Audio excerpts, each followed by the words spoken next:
À Bois-Châtel, la municipalité réalise un projet de revégétalisation du site de l'ancienne carrière. Et déjà, les effets de l'ensemencement sont perceptibles à l'œil nu.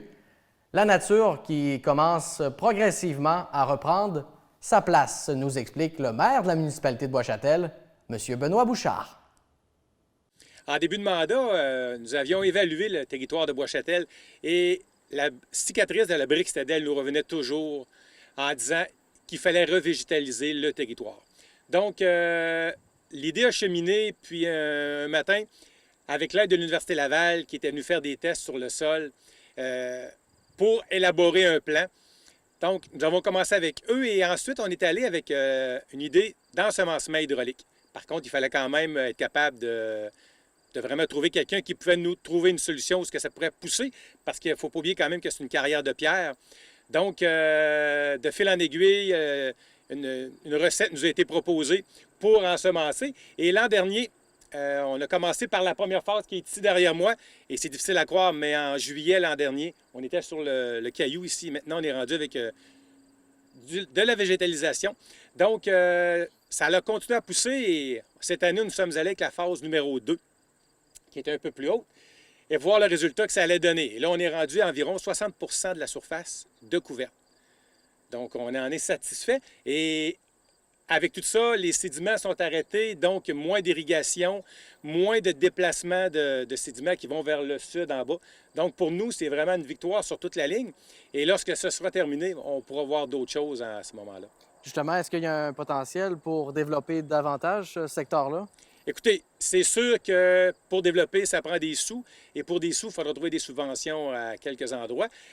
Pour la première phase, on a eu 51 000 qui a été donné par les fonds éoliens à la MRC sur 3 ans.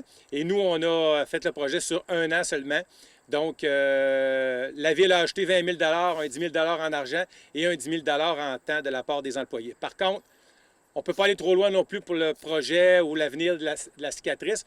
Mais nous, notre projet était vraiment de la reverdir pour donner une plus belle vision, parce qu'il ne faut pas oublier que nous sommes la porte de l'entrée de la côte de Beaupré, ce qui est un endroit magnifique, et on voulait justement juste redorer nos blasons avec ça. Et ce qu'on voit, c'est que la nature est en train de reprendre sa place, comme à l'époque, hein? Effectivement. Écoutez, les sortes de végétaux qui ont été plantés ici, c'est les sortes indigènes. Autrement dit, beaucoup de cèdres, vinaigriers, ainsi de suite.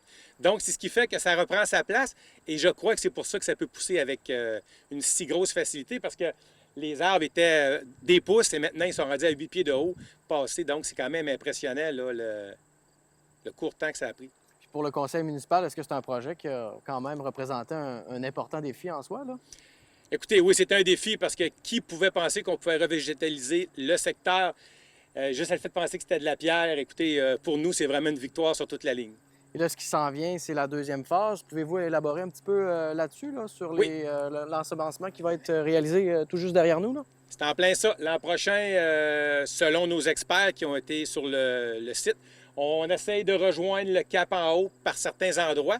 Et plus on va monter, plus les sédiments vont rester aux abords, donc ça va moins glisser et ça va risquer de reprendre vraiment sa source et pousser par eux-mêmes pour le reste.